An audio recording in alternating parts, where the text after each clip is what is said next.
by'ukuri hari abo twabanye muri icyo gihe batagikina, hari abagikina, hari ababiretse, hari n'abagiye mu buzima busanzwe, ariko kubera focus icyo gihe twari dufite focus y'umuntu na ambition, ugoma ushakira ibyiza umuryango wawe no gukomeza gutera imbere.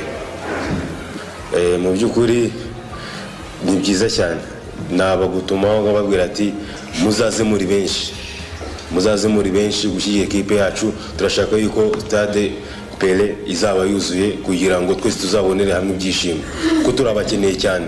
Match ya mbere ngira ngo biri mu bintu twabuze kugira ngo ekipe yacu tubashe kugera kuri za ntego twari dufite, ariko noneho match ya kabiri turifuza yuko buri mufana ahari hose aze adusapotinge. Turizeye yuko match y'ejo tuzabaho ibyishimo. Mu by'ukuri gutakaza match mu minota ya nyuma